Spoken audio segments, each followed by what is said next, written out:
For 2,000 years, history promised us a legendary queen of beauty and power.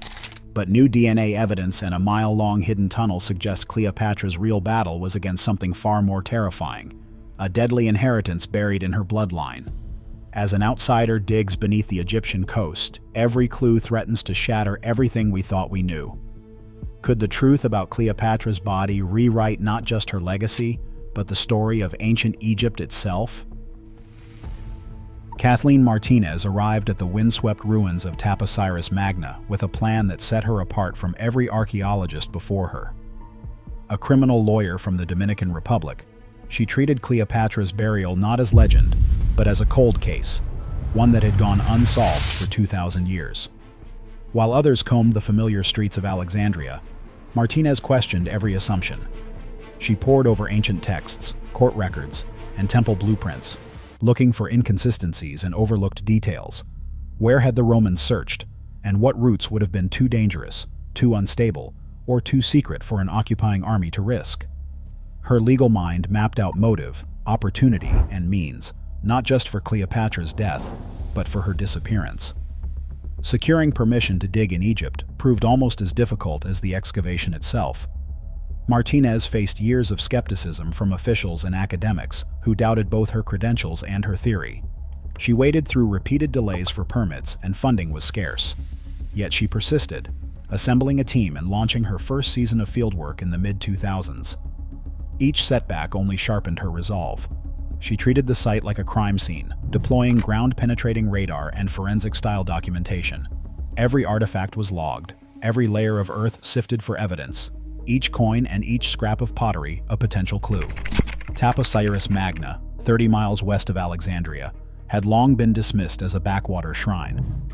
Martinez saw something others missed: the temple's dedication to Isis, Cleopatra's chosen goddess, and its strategic position near the ancient coastline.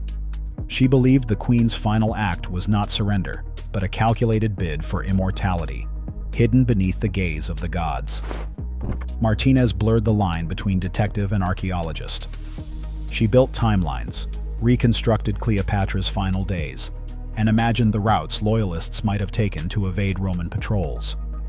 The dig became a race against time and tide, as encroaching seawater and shifting sands threatened to erase the past for good.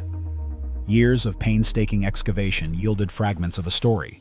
Coins bearing Cleopatra's profile surfaced, fragments of statuary appeared, and tombs filled with elite burials were unearthed. Each discovery hinted at a royal presence, but the real breakthrough lay deeper, beneath layers of disbelief and bedrock. Martinez's relentless pursuit transformed Taposiris Magna from a forgotten ruin into the epicenter of a search that could upend everything known about Egypt's last queen. In 2022, the excavation team struck bedrock and found something no one expected: a discovery, a tunnel carved through the heart of Taposiris Magna. It stretched for nearly a mile, 4,300 feet, cutting a straight line beneath the ancient temple complex. The ceiling stood just 6 feet above the muddy floor, barely enough for a grown man to stand upright. 40 feet below ground, the passage twisted through layers of unstable sandstone, a labyrinth built to outlast time and disaster. Engineers and archaeologists compared its construction to the legendary tunnel of Eupalinos on the island of Samos, an ancient Greek marvel. But this Egyptian tunnel was even more daring. The builders faced constant threat of collapse, carving through rock that could shift or flood at any moment. During the first days of exploration, pumps strained to clear water from the lowest chambers. Steel beams had to be wedged in by hand one after another to keep the walls from caving in on the team. The risks were real. One wrong move, and the entire structure could have become a tomb for the living. The precision of the tunnel's alignment pointed toward the Mediterranean. As the team traced its path, they uncovered evidence of a lost harbor just offshore. 12 meters beneath the waves, columns and stone floors rose from the seabed, surrounded by anchors and amphorae dating to Cleopatra's reign. The port had vanished in a cataclysm, likely the result of a massive earthquake and tsunami in 365 CE that sent parts of the coastline plunging underwater. But in Cleopatra's time, this was no backwater. The scale of the infrastructure, massive blocks, deep moorings, and ceremonial approaches spoke of a site built for secrecy and grandeur, not mere worship. The tunnel and the sunken port together formed a hidden artery. Their size and complexity made it clear. Whoever ordered this construction demanded both concealment and permanence. The effort, the danger, the resources, all pointed to a purpose greater than ordinary burial. At Taposiris Magna, someone was preparing for a passage into eternity that no conqueror could easily find or destroy. Cleopatra's burial was never just about death. It was a final act of political calculation. As Rome closed in, the queen faced a threat that stretched beyond the battlefield. Octavian, soon to call himself Augustus, had a well-known appetite for spectacle. His triumphs paraded conquered kings and queens through the streets, living trophies to humiliate and erase. Cleopatra knew the fate that awaited her if she fell into Roman hands, not just death, but public degradation. Her legacy trampled beneath the boots of a foreign empire. The Ptolemaic dynasty had ruled Egypt for nearly 3 centuries, but in its last days, survival meant more than holding territory. It meant controlling the story that would outlast the conquerors. In that context, the effort poured into Taposiris Magna takes on a new logic. The tunnel beneath the temple was not only an engineering marvel, it was a shield. 40 feet underground, hidden behind walls of solid bedrock, Cleopatra could deny Rome the victory it craved. No chained queen on parade, no body on display, only a vanished ruler, transformed into myth. The secrecy of the burial was a weapon, wielded as skillfully as any army. Concealment was not cowardice, it was defense, a refusal to let the victors write the final chapter. There was also the matter of love and loyalty. Ancient sources whisper that Cleopatra wanted to be buried with Mark Antony, her partner in both politics and passion. To the Romans, their deaths were a scandal. To Cleopatra, burial together was a statement, one last merging of Egyptian and Roman destinies, sealed away from prying eyes. The temple's dedication to Isis, the goddess Cleopatra claimed as her divine ancestor, added another layer. By choosing Taposiris Magna, she anchored her afterlife to Egypt's most sacred traditions. The queen who once appeared as Isis in public processions would, in death, become indistinguishable from the goddess herself. The scale of the construction, miles of tunnel, hidden port, labyrinthine chambers, points to an operation planned for secrecy and survival. Every detail suggests a queen who anticipated betrayal, prepared for pursuit, and refused to be remembered as a spoil of war. The tomb was not just a place to rest, it was a fortress built to keep Rome out and her own legend alive. 16. Tombs carved deep into the bedrock of Taposiris Magna hold the remains of men and women who once moved in Cleopatra's shadow. Their bodies were not simply wrapped and hidden away. Each was buried with a thin rectangle of gold foil pressed inside the mouth, a ritual that set these mummies apart from the thousands unearthed across Egypt. The gold tongue was more than a symbol. It was a passport for the soul. Ancient Egyptians believed that only those who could speak with eloquence would be heard by Osiris, lord of the underworld. The journey to the afterlife was a trial, and the ability to plead one's case before the divine judge could decide a person's fate for eternity. These amulets, hammered flat and cut to fit perfectly over the tongue, shimmered in the darkness of the tombs. They were not given to ordinary people. Gold was reserved for the elite, for those whose voices mattered in life and, it was hoped, would matter in death. The 16 tombs at Taposiris Magna form a kind of silent court, a gathering of loyal courtiers and priests who served at Cleopatra's side. Their burial with golden tongues suggests they were chosen to announce the queen's arrival to Osiris himself, acting as her heralds in the world beyond. Necropolis, with its rock-cut chambers and careful arrangements, resembles a reception hall prepared for royalty. These were not random burials. Each detail, the placement of the bodies, the presence of gold, the proximity to the temple, points to a carefully orchestrated plan.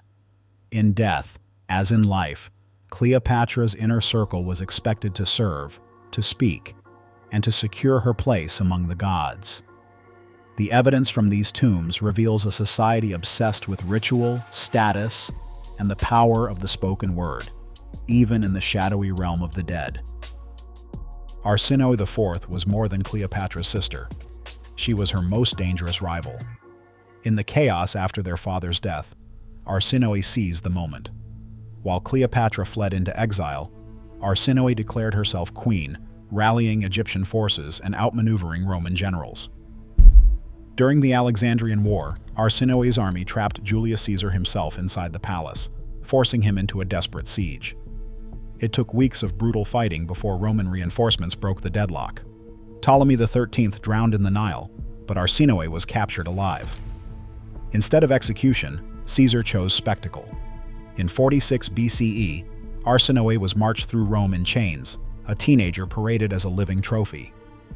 The sight shocked the crowds. Her youth and dignity stirred pity even among hardened Romans. Instead of death, she was exiled to the Temple of Artemis in Ephesus, far from Egypt, but still alive and, to Cleopatra, still a threat. For Cleopatra, the rules of survival were simple: no rivals, no risks. Even from exile, Arsinoë's presence cast a shadow over her reign. Rumors swirled that supporters plotted to restore Arsinoë to the throne. Cleopatra's alliance with Mark Antony gave her new leverage. In 41 BCE, she demanded action. Antony sent assassins to Ephesus. On the steps of Artemis's sanctuary, one of the holiest sites in the ancient world, Arsinoë was dragged out and killed. The violation of sacred ground scandalized the Greek world and even Antony's allies in Rome. But for Cleopatra, the message was clear: mercy had no place in dynastic politics. Arsinoë's murder did more than eliminate a rival. It left a trail. Her death at Ephesus became a fixed point for archaeologists centuries later. The search for her tomb would one day promise a genetic key to Cleopatra's own story, setting off a new kind of battle, not for power, but for truth hidden in ancient bones. In the early 1900s, a team of Austrian archaeologists uncovered a striking tomb near the Temple of Artemis in Ephesus. The structure was octagonal, unusual for the region, and inside they found a waterlogged sarcophagus holding a nearly complete skeleton. The tomb's age, location, and design all seemed to fit what little was known about Arsinoë IV, Cleopatra's executed sister. For decades, the octagon tomb was treated as a breakthrough. Researchers believed they had found the remains of a royal woman whose death was a turning point in the Ptolemaic dynasty's final years. But the science of the day had limits. Early examinations relied on the shape of the skull and bones, a practice that left plenty of room for error. In the 1950s, the skull was shipped to Vienna for further study. There it passed through multiple hands, cataloged, measured, and photographed, but not always with the care modern labs demand. Each transfer, each new round of handling, increased the risk of contamination. By the time genetic testing became possible in the late 20th century, the remains had already been exposed to decades of environmental and human DNA. Attempts to extract a clear genetic profile produced only confusion. Some tests hinted at a woman of Mediterranean origin. Others produced inconclusive or conflicting results. The chain of custody was tangled, and the original excavation notes left gaps that no amount of modern technology could fill. The octagon tomb became a cautionary tale. Hopes of finding Cleopatra's genetic code through her sister's remains faded, as doubts grew about the skeleton's true identity. The limitations of early science and the lack of strict protocols meant that any claims about ethnicity, health, or lineage rested on shaky ground. The archive in Vienna held more questions than answers. What was once hailed as a genetic key to Cleopatra's story now stood as a reminder: in the search for truth, even the best intentions can be undone by the smallest mistakes. In a quiet corner of the University of Vienna, an unassuming archive held a secret that had eluded generations of scholars. Inside a row of battered cabinets, a skull rested in a cardboard box, catalogued decades earlier and largely forgotten. Its journey from the octagon tomb in Ephesus to this Austrian storeroom had been anything but simple. Excavated in 1929 by Joseph Keel's team, the cranium was separated from the skeleton and shipped north for further study. Over the years, the remains passed through multiple hands, each new researcher adding notes, measurements, and photographs, but not always tracking the chain of custody with precision. By the early 2000s, the skull's location was uncertain. Inventory records listed it under different accession numbers, Some files described a young woman, others left the identity blank. The confusion deepened as the years went by, with the cranium sometimes misfiled or grouped with unrelated remains. It took a fresh set of eyes and a methodical approach to cut through the archival fog. Anthropologist Fabian Cans and his team began their search by cross-referencing excavation diaries, museum transfer logs, and handwritten catalog cards. They compared physical descriptions and measurements from the original Ephesus reports with modern digital inventories. After weeks of careful checking, they matched the distinctive features of the octagon skull, a partially fused cranial suture, a unique dental pattern, and the telltale signs of premature bone development, to a specimen that had sat untouched for decades. The team had found what others had lost. With the skull finally located, the team secured the necessary permissions under Austrian heritage law. They prepared for the next step: non-destructive imaging and high-resolution micro-CT scans. The rediscovery of the skull was not just a triumph of persistence, but a reminder that even in the most advanced scientific investigations, answers sometimes depend on the patience and precision of archival detective work. The rediscovered skull from the octagon tomb was not entrusted to guesswork or outdated methods. Fabian Cans and his team at the University of Vienna approached the remains with the full rigor of modern forensic science. Before any DNA was touched, the team performed high-resolution micro-CT scans, generating a detailed three-dimensional map of the skull's internal structure. This non-destructive imaging allowed for precise identification of intact regions and highlighted the petrous portion of the temporal bone, a dense pyramid-shaped wedge near the base of the skull. In ancient remains, the petrous bone is prized for its ability to shield DNA from centuries of decay and contamination. Lab protocols demanded more than careful handling. Every surface was sterilized, tools were decontaminated between each step, and technicians wore full-body suits, masks, and double gloves to prevent even a single stray skin cell from compromising the ancient genetic material. The petrous bone drilling itself was performed inside a positive-pressure cleanroom, with air filtered to remove dust and modern DNA. Blank controls accompanied every extraction so any background contamination could be detected and ruled out. The team used a precision drill to access the inner ear region of the petrous bone, extracting a small core of dense tissue, less than 1 gram, while preserving the integrity of the skull for future study. This sample was immediately sealed and transferred to a dedicated ancient DNA laboratory, where it underwent chemical treatment to break down the mineral matrix and release the fragile genetic fragments. Throughout the process, strict chain of custody records tracked every movement, from archive to sequencer, leaving no room for doubt about the sample's origins. When the results were published in January 2025, the study's methods section ran longer than the discussion. The meticulous approach, micro-CT targeting, petrous sampling, and contamination controls left little doubt about the reliability of the findings. In the world of ancient DNA, such rigor is the difference between speculation and evidence. The micro-computed tomography scans revealed a skull shaped by forces that had nothing to do with royal lineage or Egyptian politics.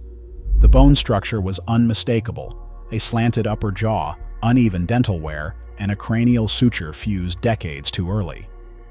Instead of the expected signs of a young noblewoman, the evidence pointed to a boy, no older than 14, whose life was marked by profound developmental challenges. The petrous bone, prized for its ability to preserve ancient DNA, confirmed what the scan suggested. The presence of a Y chromosome ruled out any possibility that these were the remains of Arsinoë IV. Genetic markers traced his ancestry not to Egypt or North Africa, but to the Italian peninsula and Sardinia, regions under Roman influence at the time. The diagnosis was clinical, not legendary. Specialists debated between Treacher-Collins syndrome, a disorder that disrupts the development of facial bones, and severe childhood rickets, which can warp the skull and jaw. Both conditions would have left the boy with visible deformities, a twisted face, an underdeveloped jaw that made chewing difficult, and a skull that grew unevenly. The dental analysis showed that one molar had never been used, while another was cracked from bearing too much load, a sign of lifelong imbalance. These were not the markers of a royal princess, but of a child who struggled with basic functions for most of his short life. The octagon tomb, once hailed as the resting place of Cleopatra's sister, now stood as a monument to mistaken identity.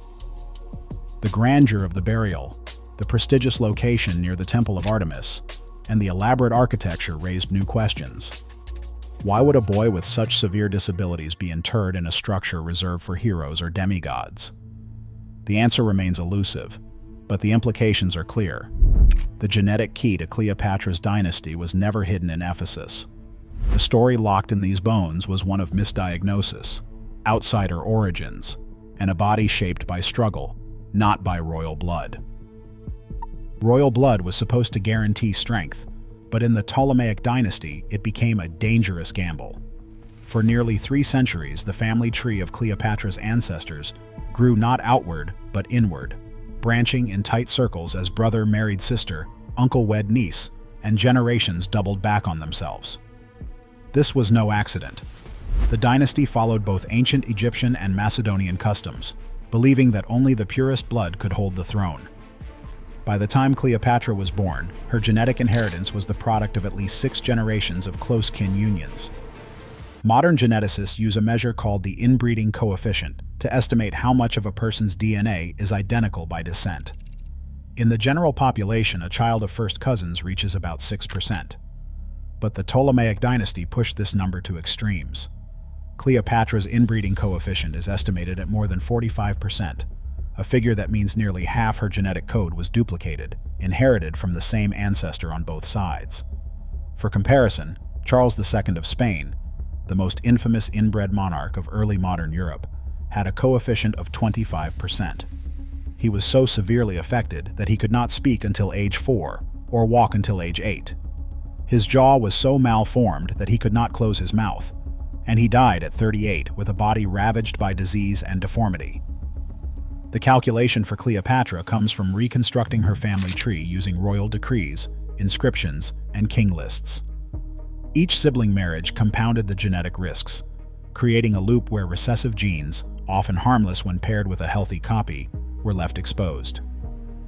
The dynasty's determination to keep power within the family meant that by Cleopatra's generation, the odds of inheriting 2 copies of a faulty gene were not just possible, but likely.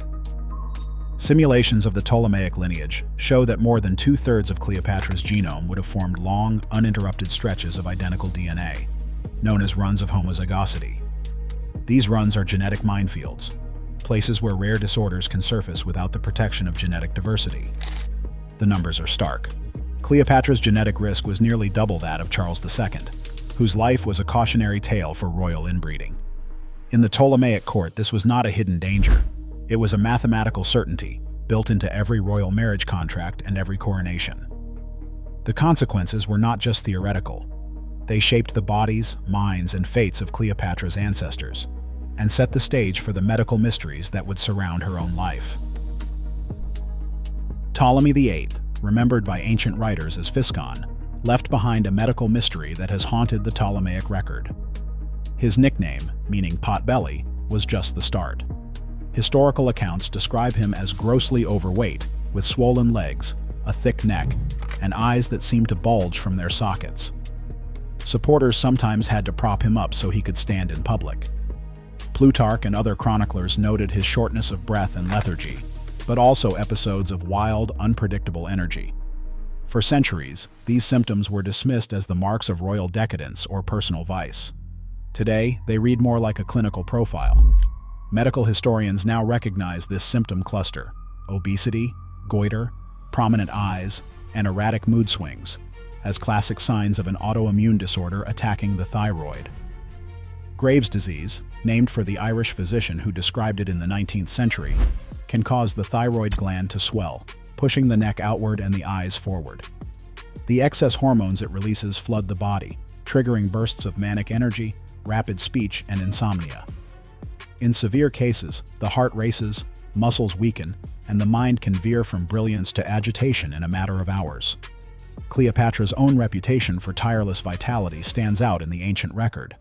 Plutarch wrote that she worked all night, and Roman sources marveled at her ability to outlast even the most hardened diplomats. What was once celebrated as political genius or supernatural charisma might also be explained by a genetic inheritance passed down from ancestors like Physcon. The dynasty's relentless inbreeding, with each generation tightening the genetic noose, would have amplified the risk of rare disorders like Graves. Instead of a single family member afflicted, the entire royal house became a living experiment in pedigree collapse. Coins and statues from Cleopatra's reign sometimes depict a swelling at the base of the neck, an anatomical detail that in other contexts might be dismissed as artistic license. But in light of the dynasty's medical history, these small clues take on new significance. The queen's legendary stamina and magnetic presence may have been symptoms as much as strengths. Behind the legend, the reality of her biology was shaping her reign, one thyroid storm at a time. Cleopatra's world was one of constant adaptation, not just to threats from Rome or rivals at court, but to the unpredictable state of her own body. The royal pharmacy of Egypt offered tools that went far beyond the cosmetics and perfumes of legend. Ptolemaic Alexandria was the pharmaceutical capital of the ancient Mediterranean, its markets overflowing with ingredients shipped from as far as India and Nubia. Cleopatra had access to opium harvested from the poppy fields of Thebes, a powerful painkiller used to soothe aching joints and dull the edge of chronic discomfort. For a queen who may have inherited the metabolic and autoimmune problems that haunted her dynasty, such relief was not a luxury, it was a necessity. But Cleopatra's remedies were not limited to pain. The symptoms linked to her family, insomnia, manic energy, and tension, called for more subtle solutions. Kyphi, a temple incense blended from wine, honey, myrrh, frankincense, and over a dozen rare herbs, was famed for its calming effects. Plutarch described its scent as one that lulled to sleep and loosened daily tension. Modern analysis of ancient residues confirms Kyphi's sedative properties, likely used by Cleopatra to counteract sleepless nights and racing thoughts. Blue lotus, a water lily native to the Nile, was another staple. Steeped in wine, it produced a gentle euphoria and mild hallucinations. For a ruler required to perform at the highest level, blue lotus may have been both an escape and a source of her legendary charisma. Cleopatra did not just use these remedies, she studied them. Fragments of her treatise, the Cosmeticon, survive in the writings of Galen the Roman physician. These texts reveal a queen who experimented with recipes for skincare, perfumes, and medicines, drawing on both Greek science and Egyptian tradition. She designed kohl eyeliner not only to accentuate her eyes, but to protect them from infection, and perhaps to mask the bulging gaze associated with thyroid disease. Broad collars and intricate jewelry could conceal a swollen neck, transforming symptoms into statements of style. In her private chambers, Cleopatra became her own physician and chemist, blending art and science to manage the vulnerabilities written into her DNA. Her public image, divine and untouchable, was the result of relentless ingenuity. Behind the mask of the living goddess stood a woman who fought her own biology with every tool at her disposal, turning the secrets of Egypt's pharmacopoeia into weapons of survival. If scholars one day uncover her remedies and writings, the picture of Cleopatra will change. She will appear not only as a figure of glamour, but as a scientist and strategist who used chemistry, botany, and art to survive. Her experiments were practical and deliberate. She was, in many ways, a biohacker of her time, using knowledge to manage pain, insomnia, and the outward signs of disease while maintaining an image of power. Right now, the search for Cleopatra's true identity is not just rewriting ancient history. It is challenging how we build myth from fragments and wishful thinking. As genetic technology advances, legends face the harsh light of science. Our fascination with the past reveals more about our present, how desperately we want heroes, and how rarely reality fits the story. The answers buried beneath Alexandria may change what we believe about power, then and now.